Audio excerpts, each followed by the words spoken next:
Alrighty, welcome back to the Sober Minded Podcast, episode This would be 7, I believe, or 8.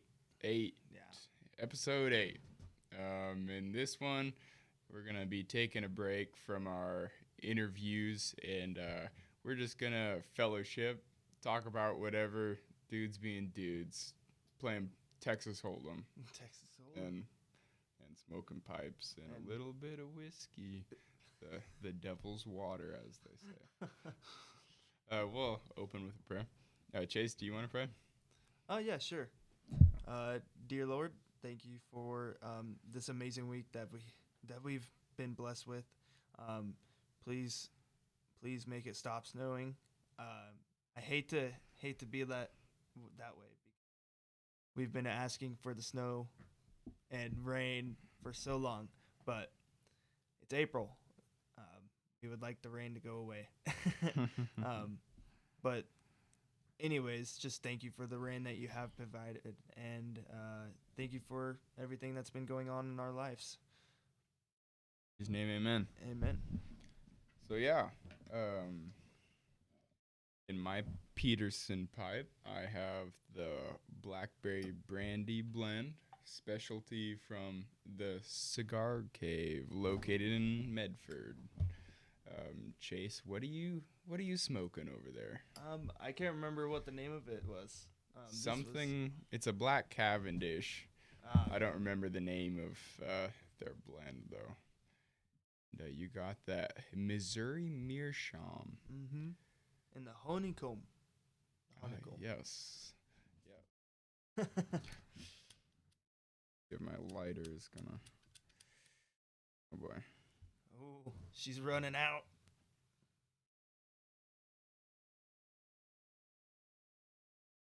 And have to adjust a little bit, but we could do that on Yeah, we're professional. Yeah,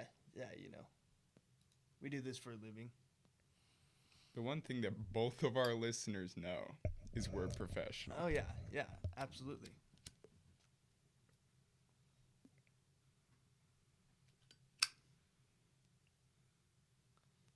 All right, there you go.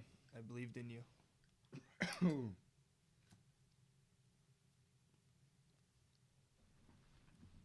Yeah, I feel like I got used to the echo through my headphones, and now I'm not.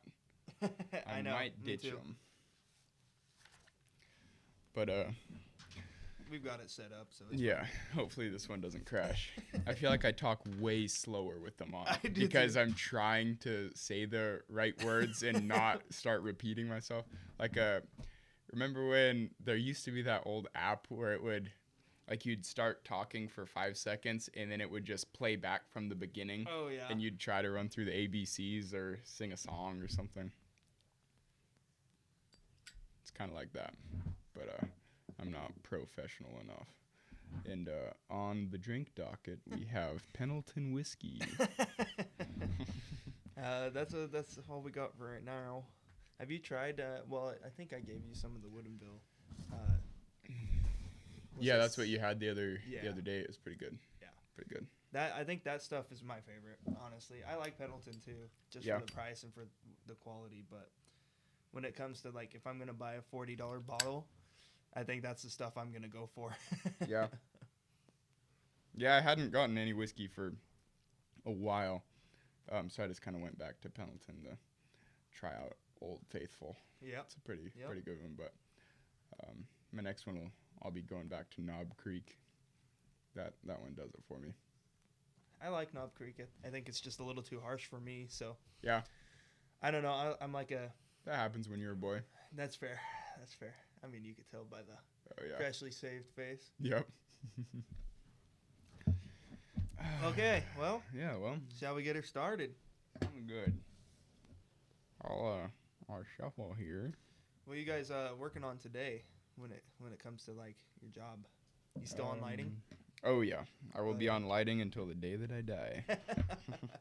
I was pulling branch circuit today, Nice. running branch all along a corridor, tying it into the ohm runs, and getting everything lined out so we can come back and The rooms are already roughed in, so Nice. we can go back and just tie it all up in the lighting control box, the Amico boxes, Mm-hmm.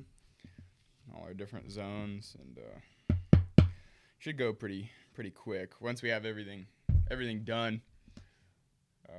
Just tying it back. And it's so much better. They jumped ahead of us on the 6th floor with the grid. Oh. So those other corridors that we started out on up there were a pain. Working in 2x2 grids. But this one they hadn't run it yet, so it was way quicker. Just slinging conduit, man. Slinging conduit. Yeah, I'm not quite a conduit slinger yet, but yeah, I'm getting there. I went and helped Gage with a little job on Friday, and we did a little bit of conduit, so it felt pretty good to actually be able to throw something up in conduit. I haven't done a whole lot. I've probably like I've been telling all my journeymen, I've only done like 5 sticks total. Like, you want to cut the deck, yeah. split it in two, put the bottom half on the top. Yeah, I'm still definitely not a professional at conduit. Yeah, no. I don't think I will be for a while. Yeah, but it's good to know we're actually working on that in the homework now. Nice. So you guys doing like bends and stuff like that? Yeah, like 3 bend saddles. Yeah, those are really difficult. We did that like the first week, and I was good at 90s and box offsets, so I was like, yeah, I feel awesome. And now a bunch of the kids that are only commercial, they're like showing me up with 3-point saddles and 4-point saddles and shepherd hooks, and yeah, I'm like, well, I'm not doing any conduit anymore, so I can't really do anything about that. Yeah. Do you guys work in the lab? Do you guys have a lab set up? So yes and no. Most of our stuff is we just get material, mess around. Okay. That's basically what it is. They have a big diesel mechanic shop. That's right. Is it at the High Tech Center? No, it's the RCC off of Table Rock. It's the main building. The new one that the old one that they had. Is that not called the High Tech Center? I don't know. Is it also have the welding shop in there too? It does, yeah. Yeah. Okay. Oh, so that is. Okay. Yeah, I'm pretty sure. I know they have that Center. new building, which is basically just like all medical the nursing, stuff. Yeah. They just finished that. Like, well, shoot, I guess it's probably been like 2 or 3 years now. Yeah. But they were working on that when I was going there. Welding. Yeah. You ever talk to the welding administrators there? No, I don't really see them too often. There's a couple guys there every now and then. I can't remember he's like the main guy. Okay. I can't remember his name. But I heard the tuition wasn't too bad for it. It's just then you have to buy the welder and all that. To go to the class? Yeah.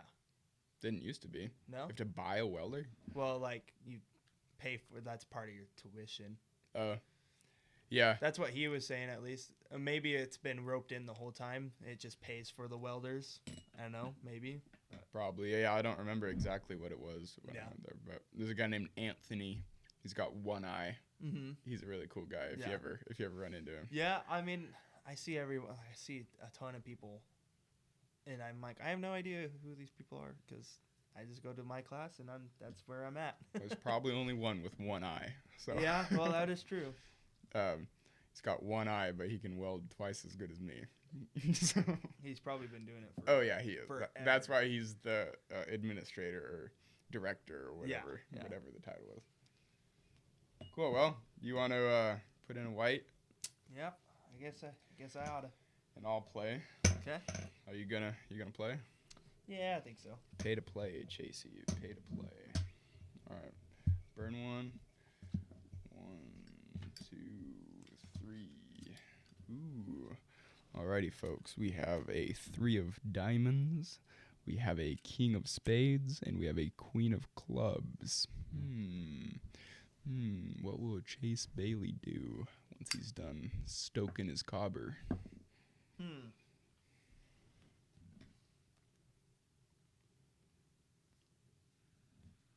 think I'm gonna go light for right now, and I'll put in.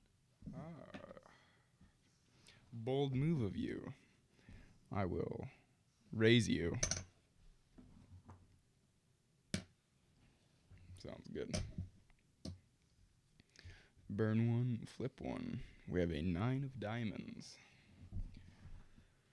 Mr. Bailey, betting is to you.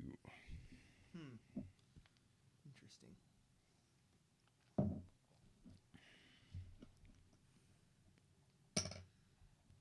Interesting choice. Yes. I think I will have to call and raise you. Oh, you're raising. Alrighty. Pot's getting thick. So, Chase, Thickums. is the world ending?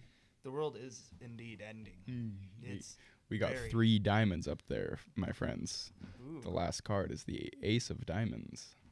If Mr. Bailey has pocket diamonds, he may have a flush. I think I'm gonna fold. Oh, you don't want to fold, Or yeah? not fold. Check. Check. Yeah. Chase Bailey checks. You know. I've been playing this game forever. Yeah. Chase Bailey checks, so Mr. Bruce will bet a 25. Is Mr. Bruce bluffing? I don't know. Is Mr. Bruce bluffing? If I call your bluff and I fail, then I'm losing a lot.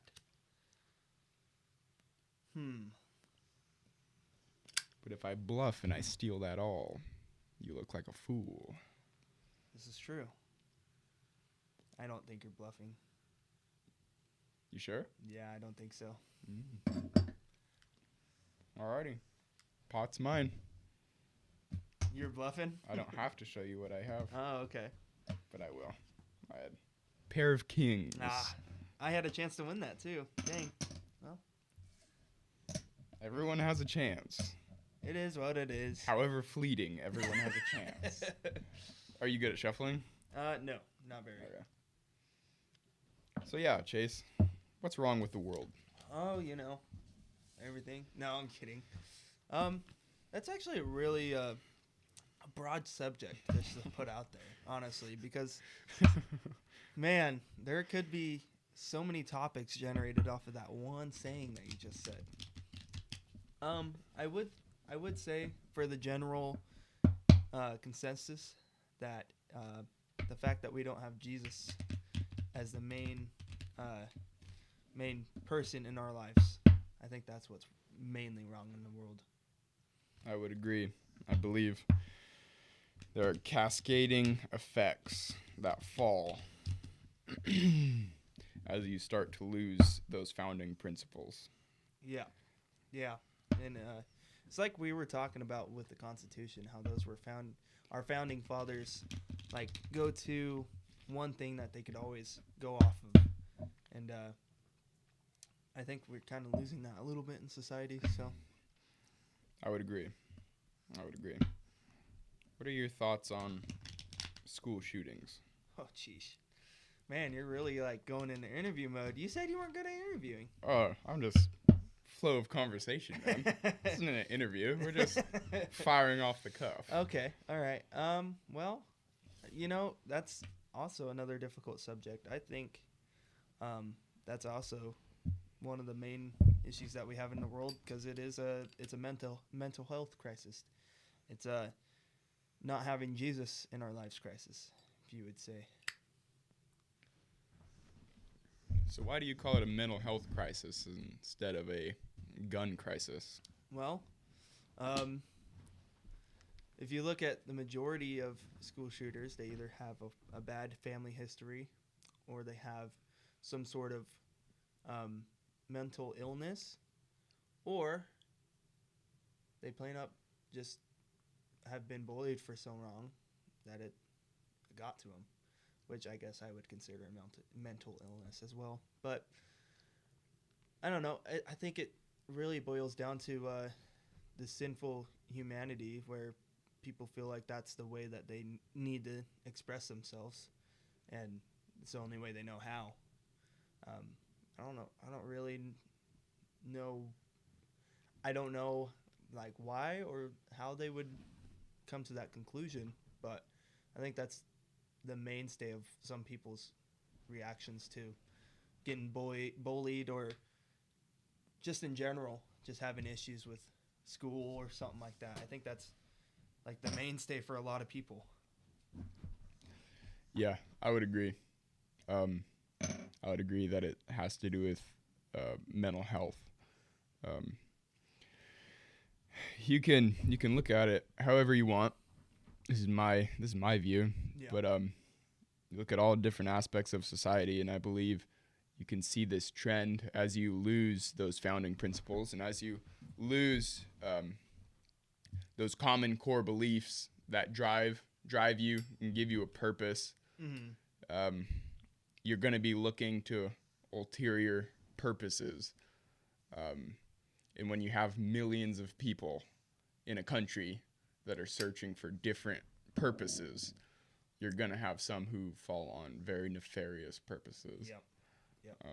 And I see that actually a lot in the workplace where people feel like they have to take their masculinity out in the workplace because they don't feel very masculine at home. And it's actually really bad for them because that's their main idea of themselves, like, oh yeah, I'm a blue collar guy, like this is the only thing I have. Like, well, what do you do at home? Oh, I just sit on the couch and eat my potato chips and watch TV. Okay, so what does that all entail? Because you're this manly man at work, right? But when you go home, you're not doing anything that makes me believe that you really are, right? Yeah. So, and there's nothing wrong every now and then with splurging and having a little bit of time to yourself on TV, but I feel like when it comes to the workplace, a lot of people have this ego, or this false ego, I should say, and they feel like they need to bring it out at work because they don't get it, or they don't have something that fulfills them at home. I agree. And I think a lot of guys tend to blame that lack of masculinity at home on their wives. Yep. But it's both parties are accountable. Where you can't just blame your wife. Like, it's not just her fault if you're not acting like a husband, if you're not acting like a leader, if you're not pursuing her, then that's on you as well. Yep. Yeah. And that's a big part of it, is the pursuit of your wife. And like, I don't do that as good as I should. None of us do it fully as good as you should, but it's something that I strive to do. But it's something that you have to do. Yep. If you don't pursue your wife, you're going to start pursuing other things. It's just natural. That, and your wife will start to pursue other things too. Mm-hmm. It is a natural human thing, and of course, as Christians, it doesn't happen near as often as if you were in a non-Christian relationship. But there are still things that do happen psychologically in both of your guys' brains when it comes to those situations where you either don't trust each other, or you don't have a full understanding of each other's feelings in certain situations. So I feel like it is a really hard situation, especially today's society that we have with love and masculinity and all these things, because it is really tough. And there's not a lot of people speaking out to masculinity like what we're trying to do here. Yeah. Well, and the full encompassing masculinity of, like, it's not just going out and hunting. Right. Like, you see that with a lot of guys, Mm-hmm. where that's their identity, and I'm masculine because I hunt, or I'm masculine because I work hard. Yeah. That's part of it. That's a big part of it, but Mhm. that's not all of it. It's like that warrior poet, as like, that's an old term, but like what John Lavelle has adopted. Mm-hmm. I'm kidding. It's John Lovell. That one's for you, Nate Bailey. John Lavelle. Or what was it? Aragorn? Is that what you said? Aragon. Yeah, that's right. Yeah, it's like a different book series. It is. Yeah. Yeah. But yeah, you have to be well rounded. That's something that, like, Jamie had talked about on our Right. podcast, Right. was you want to be pursuing all these different aspects. You don't want to be two-dimensional Yep. Yeah. or one-dimensional. You want to be three-dimensional, Yeah. Yeah. Essentially. four-dimensional, all the dimensions. Well, and that's like the first thing I tell people, especially getting into like a talking with somebody, is like, hey, I have a lot of things. I'm not just a Christian. I'm not just a redneck. I'm not just a car guy. I'm not just a truck guy. I'm not just any of these. I'm all of those at once, all encompassing, and I don't fear any of those. I don't fear any flack I get from any of those. I don't. How should I put that? I don't put one over the other except for my relationship with Christ. Okay. I would say that, like, when it comes to me, I'm going to tell you, like, hey, I love going to the gym as much as I'm going to tell you, hey, I love shooting guns. Yeah. And I think that is like a very helpful part of being well-rounded, because having one hobby just kind of sucks, especially if it's an expensive hobby. Yeah. Yeah.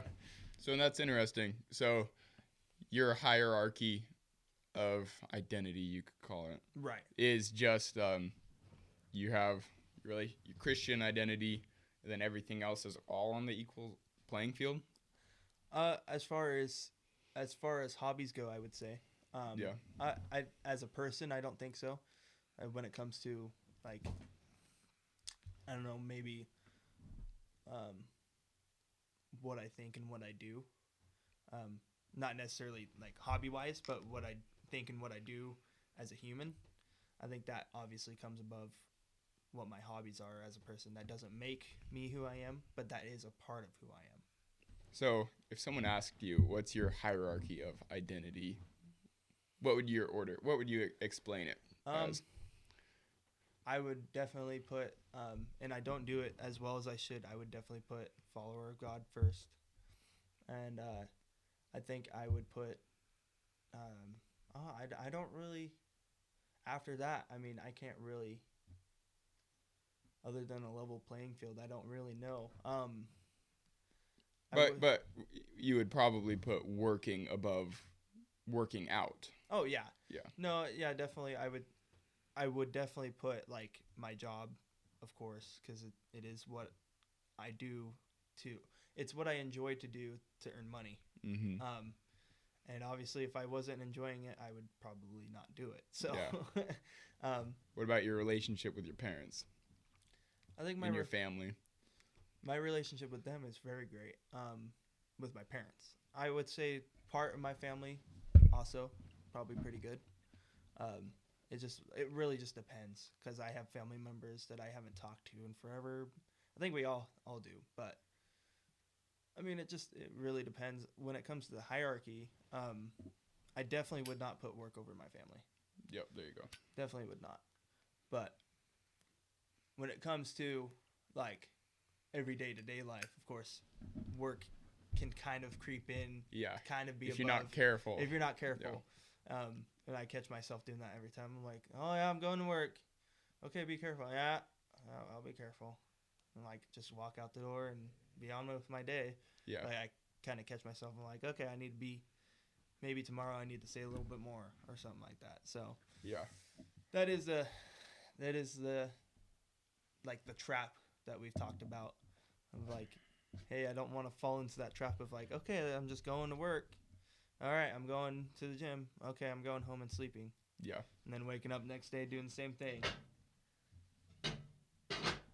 I was going to say, I noticed it got cold pretty quick. Yeah, if you keep the conversation rolling solo. That's really, that's a difficult one for me. So explain your hierarchy more, because you're almost there. Almost there? Yeah. You have it. You're explaining all these aspects, but yeah. What would you think? I would say your hierarchy is your identity as a Christian, then your family, then work, and then your hobbies on that level playing field below that. Yeah, I would say so. I do think, though, the one thing is some hobbies are kind of, and it's funny because we kind of put ourselves into this mindset as Americans, but some hobbies are what people want to do as work, but they just work so they can do that hobby, if that makes sense. Yeah. And we kind of like, I wouldn't, like I said, I wouldn't be being an electrician if I didn't like to do it. I mean, obviously we all have our hard days, but it's like you got to do something that you kind of enjoy, because it will just ruin you. Like I know people that just do mechanicking because that's all they know what to do. So it's really hard. It's a really hard topic because some people believe that, oh, you just work so that way you can do what you want to do, or you can do what you love on the side. Well, why don't you do what you like to do as work, and then you have other hobbies that also fulfill your life secondhand, you know? Yeah. As long as you're not pursuing the elusive, I will always enjoy my job. No, Yeah. no. I see what you're saying. I don't think that's ever possible. Yeah, no. I don't think that will ever be.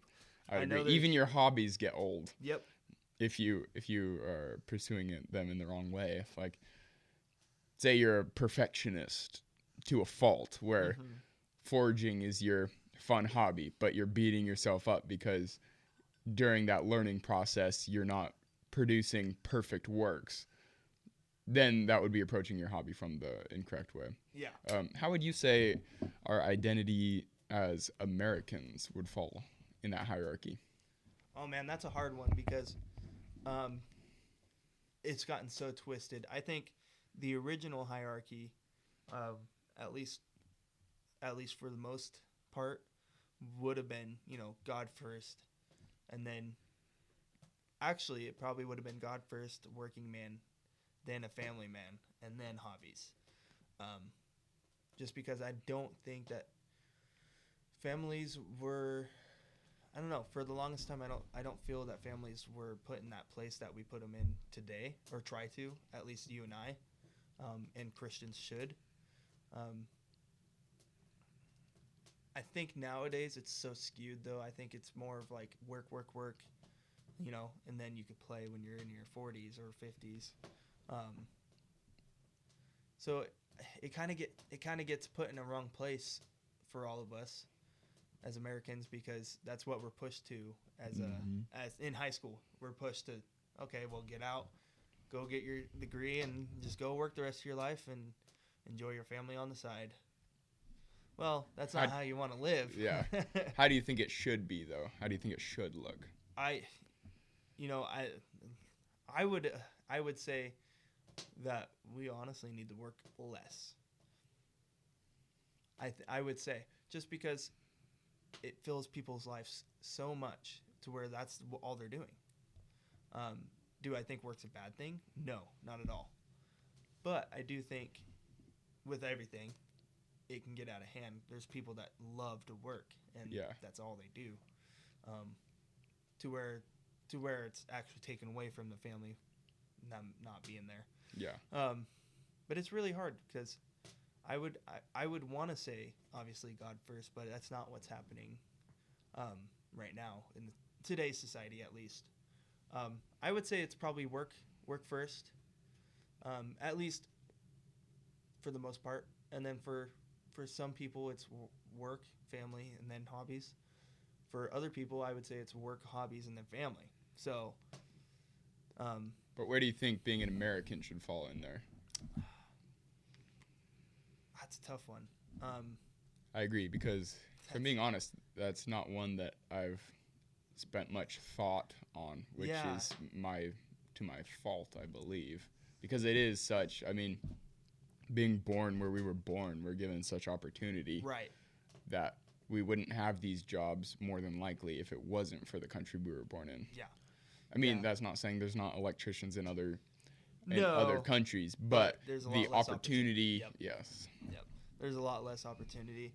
And that's the thing, is and it's kind of getting worse, but there is still tons of opportunity in America because we're a free country. Well, for the most part. If you have a permit. Yeah, right. But that's what we based ourselves off of, was being able to do, like, that was the American dream, do what you love. Yeah. But I think it is kind of getting to the point where it's like, well, you do what you love on the side if you have time. Yeah.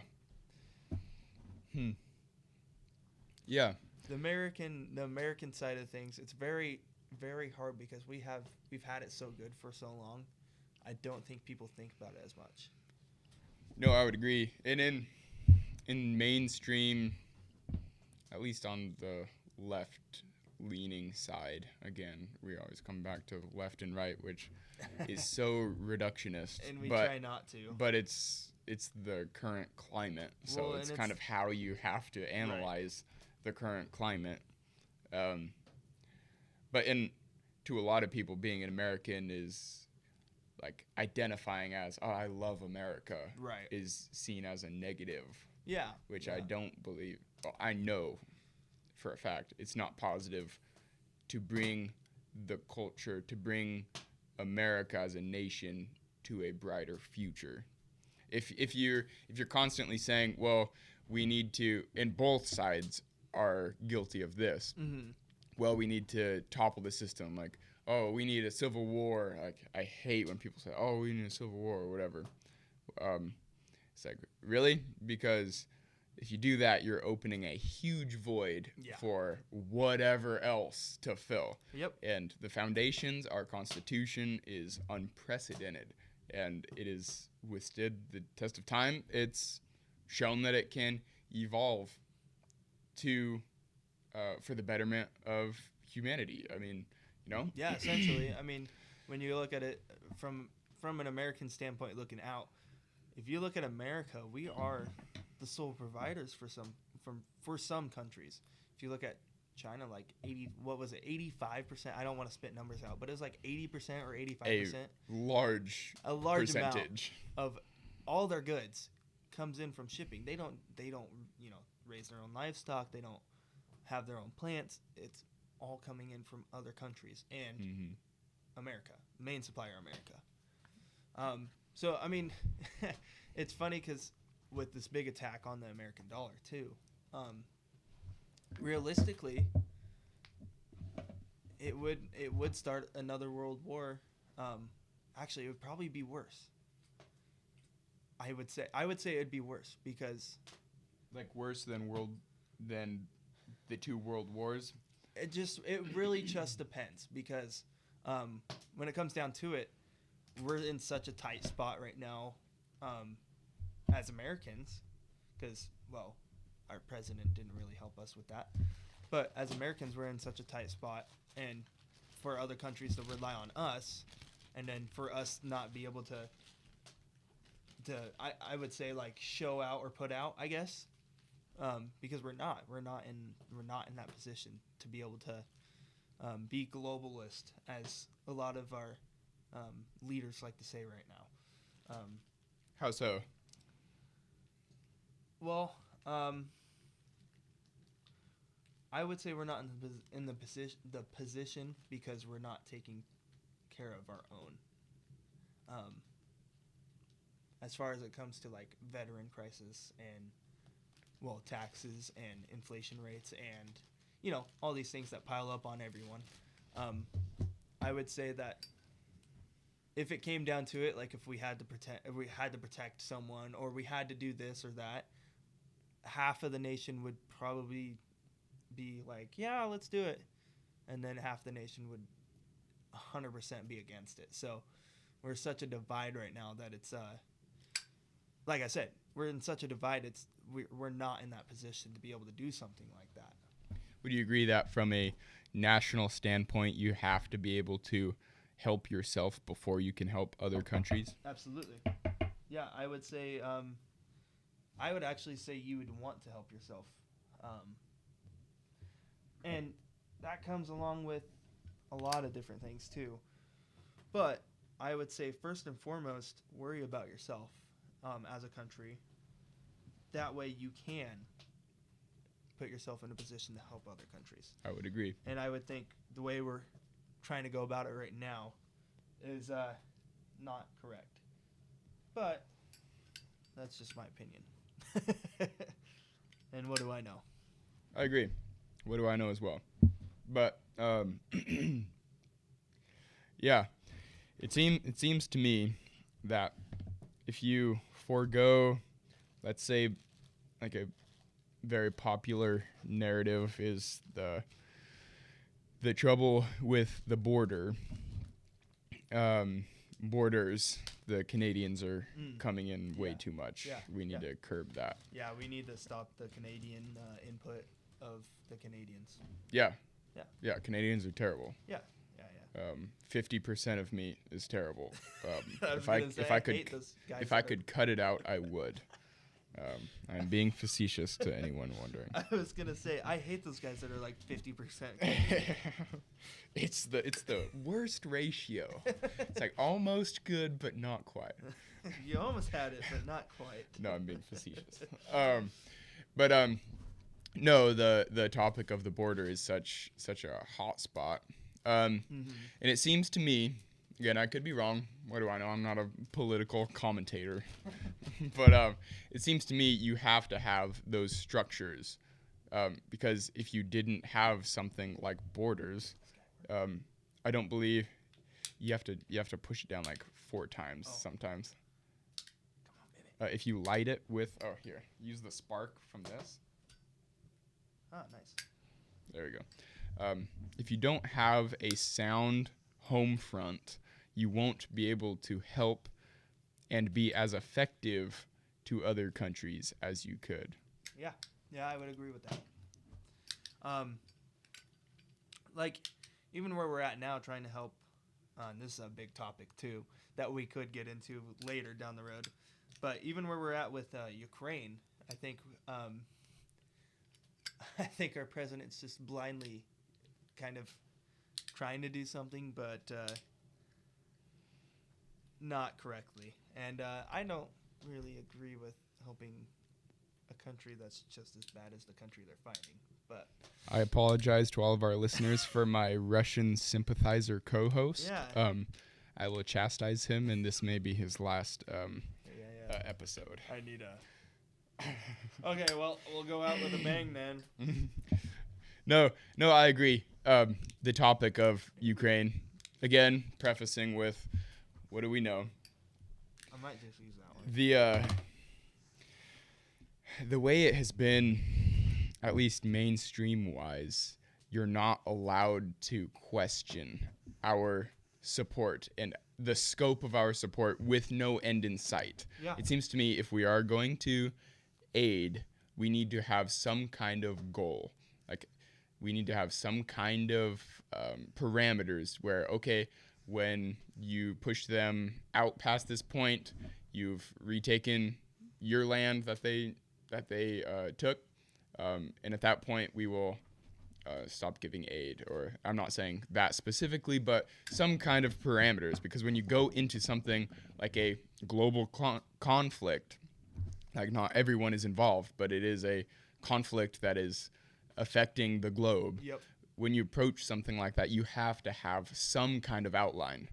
Otherwise you get sucked into these never-ending wars. Yeah. No, I see the thing I have with Ukraine is we are, for one, we're blindly following whatever they ask. It would be different if it was up for discussion, but it usually seems to be like, hey, this is what we need, and our president's like, okay, cool. Or he says no, and then like a month later they get it. Anyways. Well, and the lack of dialogue, again, which we'll be coming back to this theme multiple times throughout this podcast, because it is such a strong detriment, this lack of dialogue, where if you even question how we're approaching aiding Ukraine, you're, at least mainstream-wise, you're written off as a Russian sympathizer or heartless, or it's like, no, I'm not saying we shouldn't aid. I'm saying we need to be careful how we approach it, as with anything else that we're using the world's strongest military. We need to approach it in a very wise way. we got snow outside, folks. Yeah, we do. It's this winter storm. And this is what I was saying. It's winter in April. It's kind Yeah. of crazy. Actually, I don't think I've ever seen, in my lifetime, I don't think I've ever seen snow in April. Really? I can't remember. If I have, I can't remember if I have. But I don't think I have. Were you at any of Donnie's family forestry days? We was talking about the cycles of drought Yeah, That- I was that at we the see. last one. through the. Did that come up? I don't think that did. Where I have family living in Butte Falls, and they're basically like biologists, like very high intellect when it comes to logging and Very smart people. Very yeah, smart people. yeah. And they kind of get written off by a lot of people. Do they really, like, up there? Not up there, but Oh, okay. anywhere else. Yeah. Yeah, where these are guys who are spending their lives around trees and trying to build sustainability in Yep. our forests. And so they were analyzing tree rings from old trees, and you could see this recurring pattern of about 20 years of drought and 20 years of plenty of precipitation, and we're currently at somewhere along the lines of 25 to 27, like somewhere in there of this drought. So it's technically like a super drought or mega drought, whatever they want to call it. But this year, at least this winter, I'm not a professional on it, but it sure seems like things are turning around. Like you look at Lake Shasta, it's full, Yeah. you know. So that's Well- good. It'd be cool because like all the pines around here are dying. Like this stand that we built our home on used to be a lot of pines, and there's like 3 now. Yeah. I tried replanting some ponderosas last year. I think I planted roughly 50 or so, and about 6 are still alive. jeez. So hey, well, it's six more. 6 more than you have. That triples what we have right now. Yeah, right? So, but Yeah. I do want to plant some more. I need to do that soon before the optimal window closes. Yeah. Yeah, no, it probably actually here at the end of April would be like the right time.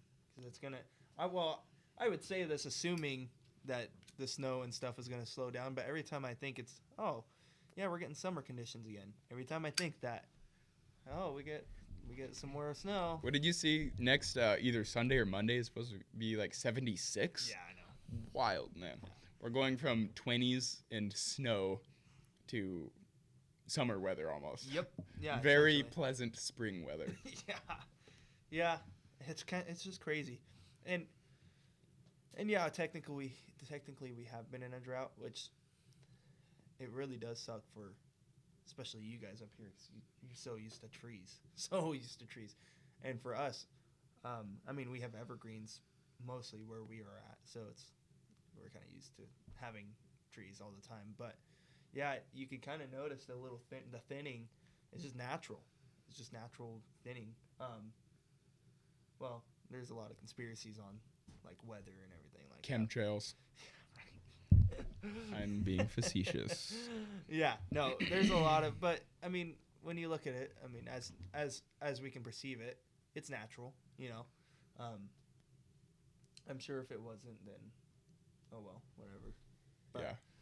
from what we can perceive it seems to me that we are, at least this year, we're getting a ton of precipitation, and then people are gonna say, oh, we're in danger levels of water, and the next year we're gonna be in a drought, and then Yeah. it just seems to kind of like hit that cycle, like we were saying with the World Society like pendulum.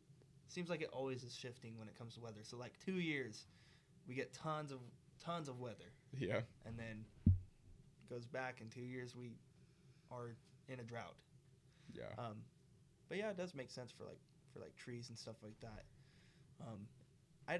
I would love to see how this much precipitation is affecting the trees actually, because we've been getting a lot this year. Yeah.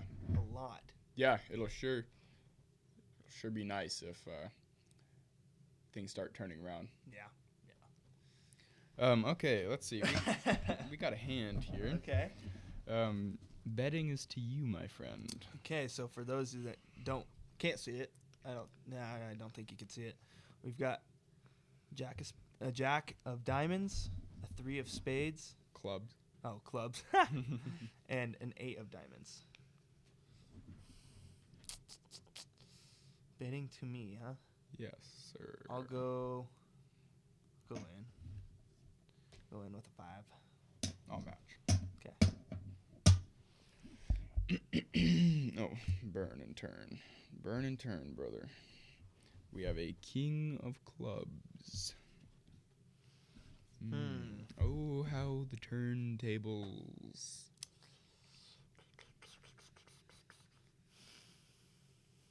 I'm not really getting anything here. Yeah? I don't think so. That's not, you're supposed to be bluffing right now, Chase. Yeah. Say, oh, man, that king really turns things around, man. How do you know I'm not bluffing right now? Yeah, because I know you. I can read you like an open book, my friend. I'm going to put that in. Is that 1? That's 1. All right. I'll match. Okay. Burn and turn. 4 of spades. How's work going for you? Oh, man. It's actually, right now, it's been picking back up. We were slow. Well, I mean, we weren't slow, but we kind of just slowed down for a couple weeks. And now we're ramping things back up. We've got a couple houses that we're finishing. Actually, we got like 3 houses that we're finishing up right now. And then we've got tons of service work. It's crazy. Like, you would never think. It's only like 40 things of service work, but among, I think, like 3 of us. Oh, yeah? 3 of us service guys. I mean, without apprentices, of course. Yeah. 3 separate groups of service guys. It's a lot of work. That's like all we have right now is for service guys. We have people that are service, but they run big jobs. Okay. So they kind of just do it if they don't have work at the job, which doesn't usually tend to be the case. So Yeah. yeah, it's not bad. I heard you were talking about the tower finishing up here somewhat soon. Sometime this year. Yeah, yeah. Well, that's good. That's good. Yeah. Things seem to be going well. This floor is going very well. Yeah. By the 6th floor, we've got it down. Nice, nice. Pretty cut and paste. So, yeah, we're bebopping along, man. Nice. Bebopping along. How many floors is it expected to be? There's 6 plus the penthouse area. Okay. But like 6 that'll be used. Yeah, so 7 floors. Yeah, essentially. Yeah. Well, that's good. Yeah. It'll be good. It's cool to see. Cool to be a part of such a big job. Yeah. I know in the grand scheme of things it's not a huge job, but for the valley it's a big job. It is a big job for the valley. Yeah. Yeah, I know. It's so funny. Like, I see these videos online and stuff, and they're huge jobs. And I'm like, I couldn't even imagine what it would be like. Just even, like, thinking about that. Could you imagine what it would be like to be a part of something that was, like, on that scale? It'd be crazy. It like a would- job where there's 2,000 electricians. Like That would one of be- these data centers. Yeah. That would be insane. Insane. Yeah. It seems to me like you could just find a corner and sleep and no one would know. I mean, with that many guys, again, I don't know. I've never been. There has to be some delegation where there's probably a lot of foremen Right. for all these. Like, you can't have a crew of too many guys because then there's no accountability, I guess. But it seems to me like when there's that many guys, There's probably people slacking. you're There has to just a be. number. You're just showing up. Yeah, well, I mean, you look at, like, some of those TikToks that come out of people on the job, and it's like nobody, probably even, like, maybe one person knows you've made that TikTok on the job, but it's like you getting thousands of views on TikTok, and only one person on the job site knows that you made. It's crazy because there is that many people that wouldn't have no clue, Yeah. no idea, because they never see you, don't even know who you are. Yeah. Yeah, that'd be wild. I do want to try one of those jobs at some point. That would be something. It'd That be would definitely- cool. I mean, if nothing else, just for the experience, like Right. just to see, okay, what is it like when there's Yeah. 2,000 just electricians? Like, what does that feel like? Yeah, right. You know, how is it structured? How is it laid out? Right. It'd be cool to see. Well, I don't know about you, but usually, like, on our bigger jobs, we'll meet up in the morning for like 10 minutes, just talk for 10 minutes, and then we'll go about our day. I want to know how that would go with 2000. Like, Yeah. would it be an actual, like, okay, everybody's just talking together, or is everybody in different spots, so nobody hardly, how would that work, you know? I'd imagine, just speculative, that it's kind of like this job, virus and threat protection. You look over and you're like, oh gosh, no. I'd imagine it'd be kind of like this is structured, where you have like the general contractor once a week doing their like safety meeting and Right. doing okay, this is what's changing with egress and all that. I would assume. And then you'd have your smaller groups, Right. like lighting crew or whatever. Yeah. You know, And and then you'd get laid out there as well. And I think that's why your guys' shop does like those crews, because I think you guys do, at least from what I've seen in the valley, you guys do run some of those bigger jobs. So you kind of have to have like, okay, this is the lighting crew, this is the conduit crew, or this is the, you know. Yeah. I think, I mean, I wouldn't see the tower being as big of an issue for that kind of stuff, like needing a crew. But I would assume it would make it that much easier, you know. Yeah. Man, is it, dude? It's just snowing. It is coming down right now. It is. That is insane. Christmas time again. And that's what it seems like, honestly. Let me get the tree. Go get the cannon. So I came up with a name when I shaved. Oh, I didn't take a picture, but I did some lamb chops with the mustache. Oh, It nice. looked mighty weird. I'm not even Yeah? gonna lie. But I came up with a name for what I've got going on. You know how Morgan Wallen has a mullet, and he usually has a mustache. Well, I'm Frogan Wallen. Frogan? Yeah, his long lost brother. Can you see it? Do you have an afro? No, it's just a really like puffy mullet. Gotcha. Frogan. Frogan Wallen. Yeah. Could also be related to Rogan. Joe. Joe Rogan. The Joe guy. Joe Frogan. Oh goodness. Yeah, that's funny. Okay, where are we on this game? Where are we?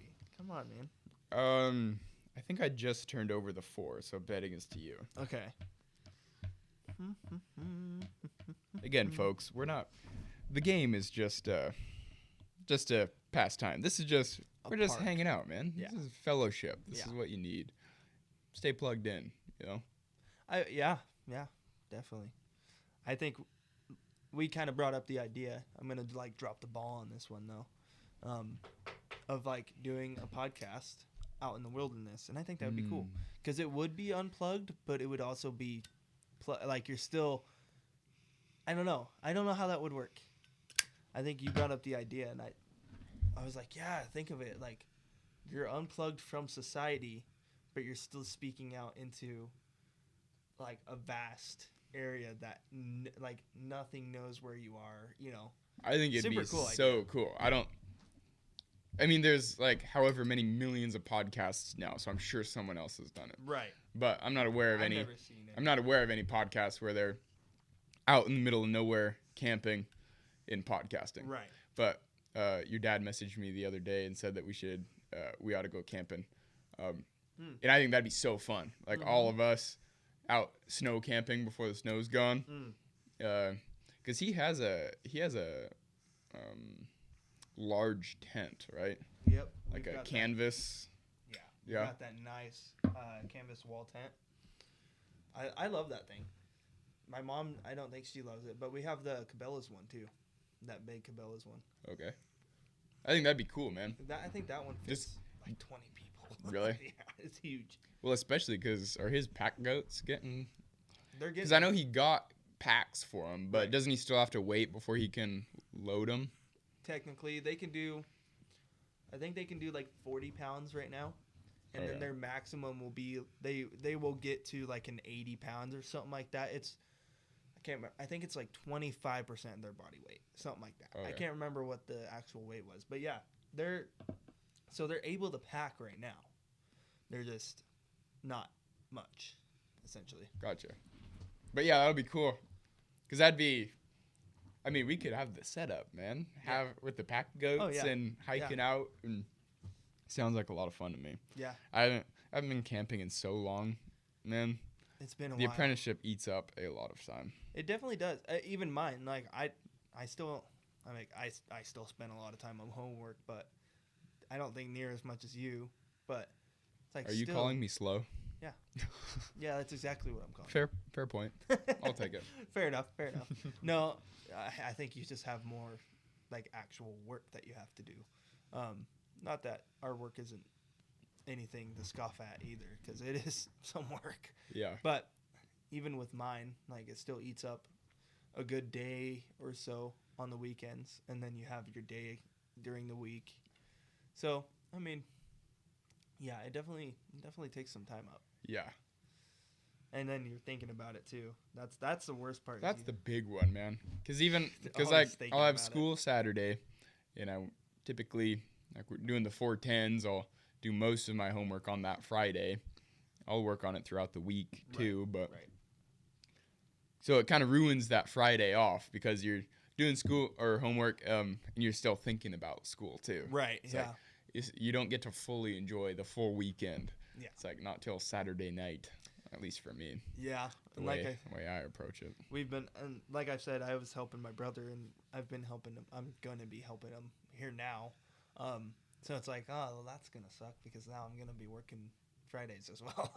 He have a lot of side work or what? No, it's not a ton. I mean, we have one decent one, and he always calls back for stuff. So Really? it's like we could always throw stuff in. So Yeah. That's good. Does it pay well though? yeah. That's good. He'd rather pay Gage than a big company. Yeah. Because they charge like even Precision charge up the butt for stuff, but that's why it's like the little stuff I don't really know why people call like big companies. Maybe that's just what they know, but Yeah. it's like just have somebody do it. Yeah. And like Well, unless you don't know somebody though. yeah, that is true. But if you do, it's like just have them come and help you, because more times out of like 9 times out of 10, if they're an electrician apprentice, they're gonna know at least a little bit what to do. Even as a first year, I'm not gonna say I know a lot, but like I know a little bit enough to where I could like, oh yeah, I'll swap out an outlet for you. Enough Or- to be dangerous. Yeah, right. I'll swap out a GFI for you. Like that's nothing huge, but I see people call for that all the time. It's like people are really getting charged. Like I don't know what our rates are, but I know some of the other companies, and it's like people are getting charged like 140 an hour just for one guy to come out and swap an outlet. That's pretty crazy. That seems a little ridiculous to me. But you're only helping family, right? Since you're not Yeah. a licensed electrician. Yeah. Good. I just wanted to clarify for anyone listening. Yeah. That is correct. Yeah. And if you think otherwise, you're wrong. Yeah. Yeah. I was telling Abby the other day, I realized our friend group, we know a lot of electricians. Like, think about it. Like, you, me, Gage, Lauren. Yeah. Wasn't there someone else too? Maybe not, but just that. Like, that's 4 dudes out of just people our age that I know. Yeah. Right. Like, no one from Bandon. I don't know anyone from That Bandon was an that's electrician? becoming an electrician. It's kind of wild. I mean, it's cool. It's definitely needed. Right. You see all these signs everywhere for journeyman electricians wanted. It's like, well, if you want journeyman, you're going to have apprentices Yeah, right. first. Well, that's the one thing like I never understood about that too, is because we were having such like a crisis of not getting apprentices, but then I was sitting there waiting on the list. I'm like, what do you mean? Because we have like 100 people on the list right now. Just hire Yeah. me. Just start The hiring. list is very long. Yeah. We need to expedite or change something. Right. If you're needing guys, but you have 100 guys waiting at home, Yeah, and that's the one thing I didn't like. I did not understand that. I'm like, how are we in a deficit of electricians when there's people waiting to become electricians? And I do acknowledge that there is a bar to be an electrician. Like, Right. you have to pass multiple, to jump through multiple hoops before you can make it. But just to get on the list, Yeah. you've jumped through those hoops. Right. So depending on your scores, Yeah, But the thing, at least with the non-union list, it works by fives. So like the top 5 are the first to get chosen, and then there's like the out of work list. Those guys get chosen first, and then the top 5, and then if those top 5 already get fully chosen, then it moves the people that were waiting past the top 5. You know, Yeah. so it's like it moves along. And of course, like you could retest. I think it was like you could retest every 3 months or something like that, or re-put your application in every 3 months. Really? And then, so there was 1 year that they were doing interviews every 3 months. So it's like, yeah, why wouldn't I? Yeah. Why wouldn't I keep retesting, re-interviewing, just to get higher on the list? Yeah. And then those guys that are doing the interviews, they see you multiple times. They're like, okay, this kid really, he really wants to be an electrician. He's, done all of it. He's gone through and taken his test multiple times, reapplied multiple times. Like he is set for it. Like you would think, okay, let's grab him. Yeah. I don't know. That's what makes sense to me. I would agree. I realize that's probably making a lot of noise in our microphones when I do that. Yeah. I fine. didn't think about it, but it's all right. So, as Christians, are we allowed to indulge in such things as tobacco and whiskey? No, absolutely not. How did you come to that conclusion, my friend? So I do believe that we are, and it's like everything. I think taken in its own context, like for us, this is kind of like a fellowship thing. Even with like whiskey, I don't really drink whiskey every night, and if I do drink at least one like throughout the week, or one every couple days, it's not anything that's like detrimental to. You're not getting hammered. It's just to enjoy the beverage what it is. Yeah, and so I think, well, for one, God told us not to be drunkards. So I think that kind of goes along with Sober-minded. Yeah, well, that plus I think it goes with like, your alcohol consumption, your weed consumption if you do smoke weed, your tobacco consumption. I believe that. Personally, I don't smoke weed because I believe that you're smoking weed for the reason to get high, right? That's the only reason you smoke weed, right? If you're doing it recreationally, there is medicinal. Like I know that gets pushed around, but that is. For some people, it is an actual thing. But the thing is like that is the reason, essentially. Like that's how it's therapeutic, is the fact that it gets you high. So I feel like being in that altered state of mind, and you can do it with tobacco too. You can get into a buzz. You have tobacco throughout the whole day. I think that's really unhealthy. I wouldn't necessarily like consider that as bad as like an alcohol problem, but to each their own, and it's still a problem. Yeah, typically, if you're drunk all day long, alcohol tends to lead to anger, and that's just from a statistic, right. Yeah, and that's what I'm saying. Like I don't want to be like, oh yeah, alcohol and all this, they're on the same level, so just enjoy whatever you want. I don't want to be that way because it's not that way. It's really not. It's how you approach it. It's just like anything in life. Yeah. Exactly. Like if your vice is eating junk food uncontrollably, then that is a problem. Yep. But is having junk food every once in a while a sin? No. No, absolutely not. No. Yeah, and it's like, I mean, anything can become a problem. Anything can. Like hunting. I mean, I love hunting and have my whole family hunts. You know this, but Nate Bailey, the life outdoors. It can become a problem. Yeah. It can come to a point where it's like that's all they're doing. You're spending your whole time out in the wilderness, like not paying attention to what anybody wants or needs from you, I guess I should say. And that's a problem in itself too. 100%. I've seen certain dads who hunting is their identity and they're all these cool dudes, but you see how they treat their children and they're just disregard them, and it sickens me. It honestly angers me. Right. Like I haven't been in the place to confront on that front, but there's definitely been times where it's like, grow the hell up. Yeah. Like like you're treating your kid like trash Yep. while you're trying to do this ego trip on, look at this buck that I got. And, that frustrates the hell out of me when Right. you treat your kids poorly like that. Yeah. And that's like the thing, like that's the main thing for me. And I know it's like, I know it's not the main thing. You want everything to not take away from God, but I feel like if it takes away from my family, that in turn is essentially taken away from God. Yes. In a way. Yeah. Well, it's your calling. It's a much higher calling is to your family than to hunt. To be out. Yeah. Yeah. And like I said, I love hunting. Yeah. I think it's great. And like my family all does it.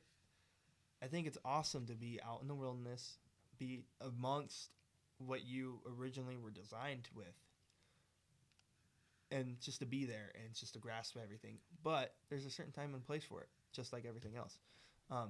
It's like it can become an addiction. It's like those shirts that I see. One's like steelhead addiction or something like that. It's like, oh yeah, that's a problem. Like going and fishing every day after work, and not getting home until like 8 or 9. Yeah, that's a problem, especially when you have kids that want to see you. Yeah. Yep. That is a problem. It is. Yep. It boils down to I keep sounding like I don't know, some theologian. No, like some just middle ground, go with the wind, but it's not. But it's anything can be good or, well, not anything can be good, but anything can be made bad. Yeah. Basically, I mean, outside of God, but it's like anything that you do, like hunting, can be made bad, right, but it is good. It is good in turn. Work can be made bad, but it is good. Yep. Eating can be made bad, but it is good. And I'm not going to use this as like God himself, but I think the obsession with knowledge of God. Yes. I know so much about God, but no personal relationship. Or, I spend so much time in my Bible and read. Mm-hmm. I should spend more time. Don't get me wrong. I don't spend enough time in the Bible. I should spend more time in the Bible. But there is a time and a place where your knowledge level becomes your God, essentially. Where you're like, I know so much about God, but do you have that personal relationship? Are you using that for good, or are you just using it to look like you're a staunch Christian in front of my face? Because I don't care. Yeah, it becomes the antithesis, where being a Christian in the pursuit of God should make you selfless. Yep. You should understand that, I'm really not that great. Yep. Like, not to beat yourself up, but I'm not that great without God's help. Yep. But once you're pursuing that knowledge to make yourself sound knowledgeable, and it's that pursuit of knowledge that can become egotistical, and that's something that kind of turned me away from the the Christian university aspect. Not everyone was like that, obviously, right? But I saw a lot of people that were like that, and it frustrated me to no end. And the problem is that happens way more often, I think, than I think I put some air in those on accident. But it happens way more often where people like glorify their own knowledge more than they should. Not necessarily glorify their relationship, but they should be more in tune with the relationship than with their knowledge of what the Bible says, right? Yep. And don't get me wrong, I think knowing a lot about the Bible is super cool. I wish I had the discipline to go in and read a lot about the Bible and study the Bible more than I do. But like I said, it can become a problem to where it's more of your ego than like, hey, I actually have a good relationship and I just want to tell you, more than like, I'm showing off. Yeah. Yeah. It should be the pursuit of God, not the pursuit of knowledge of God. Yep. Which the pursuit of God leads to knowledge of God. But it will be on that deeper relational aspect. Yeah. Where does it say our time? Right in the corner. We're at an hour and 9 minutes. Not bad. Not bad at all. Not bad at all. You know what? I think we're out right here, so I might You not want- smoke that. You want to call her? I think so. I think we let's oughta. call her, buddy. I think that was. I think we had a very. I don't know. That was scattered all over the place, but I think most of our conversations get that way, and it's a good conversation. It's not bad. It is. Yep. And that's like, I'm tired of. I don't know. Maybe I'm approaching this from a different way than you, or maybe I'm approaching it from a way that I shouldn't be approaching it. But I don't want this to become, almost like the pursuit of knowledge. Yeah. Like there is benefit in just our conversations Right. and this pursuit of fellowship and bringing forth our ideas, knowing that we're going to be wrong on some, but Yeah. it's bringing this dialogue out. Yeah. And I do. The one thing I do think is very prominent in what like our conversations are. I think we do touch on some of the same similar topics most of the time, Mm-hmm. but I think every time it touches on a different spot. Yes. Yeah. So in a way, it is developing on top of those topics that we've already talked about. Yeah. And then we kind of like, as we go throughout our week, we like learn a little bit more about that topic, or we like see something different in that topic, and we can kind of explain that a little bit on the podcast. So to put things short, we are expanding on those on those topics that we always talk about all the time. Yeah. Yeah. And if it is a little scattered, I mean, so what? If you get something from it, that's all that matters. Yeah. Even if we just touch on a topic and that, because this isn't like we aren't preaching. We're trying to get people to think. You know? Yeah. Like we're trying to bring forth truth. You know, we touch on these topics and we base them in the Bible. We base them on truth. Yep. But, really, at least the way I think about it is, I want to stimulate our listeners' brains to, oh, that was interesting. Let me look deeper into that. Because it's not like we aren't theologians. We aren't deep theologians where you can just come to us, have this big layout. Okay, like now I know all about this. Like, because we don't know all about all that. Right. But maybe by listening to this, it'll make you think, and then you can do your dive and learn on your own as well. Yeah. Yeah, we're not. I'm gonna use this, and I really respect David Crowder. You know him, right? Louder with Crowder. Oh yeah. Yeah, I really respect him a lot. He's a great guy, but he is that way. He is like he has everything already prepared, already set up. Like, oh, here, let me show you in this book, and this, and that's good. Like, when you make the arguments he makes, it is good to be prepared for whatever. Mm-hmm.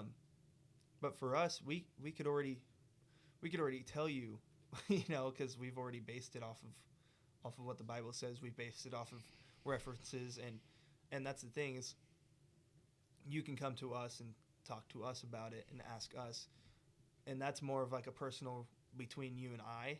Like if I was talking to somebody random that may have listened to the podcast, that's more of between that person and I, more than like, oh, here, let me speak out to everybody, and this might not pertain to anybody, but that one person that I spoke to on a Friday, well, then is that really helping them? Because then they don't get to have a full conversation with you. It's just more of like a general, like, overcast, like, okay, I'm speaking this out because somebody brought this idea up, which it's not a bad idea. Like, we did bring up in the Love podcast, we did bring up like something that somebody had talked to us about, like love in a high school relationship and stuff like that. So for those things, yes, because that fit around the topic, and that's really good. As long as it fits around the topic, I don't see a problem with it. But I think being able to have a more general conversation with a person if they bring the idea up is more constructive than if I'm just sitting here like spreading it out, opening it to a million people, and not really touching on the thing they even wanted, they needed to hear, right? Yeah, we're trying to build community, basically. Like the basis of it is like this community between us two. Yep. Like we're coming together, talking. Yep. Hanging out, fellowship. It's what we need to do that we just weren't doing, essentially. Yeah, and we're trying to promote it because it's very important. And I mean, at least for men, I think it's funny because a lot of men, they would see our relationship as weird. Actually, I think they would.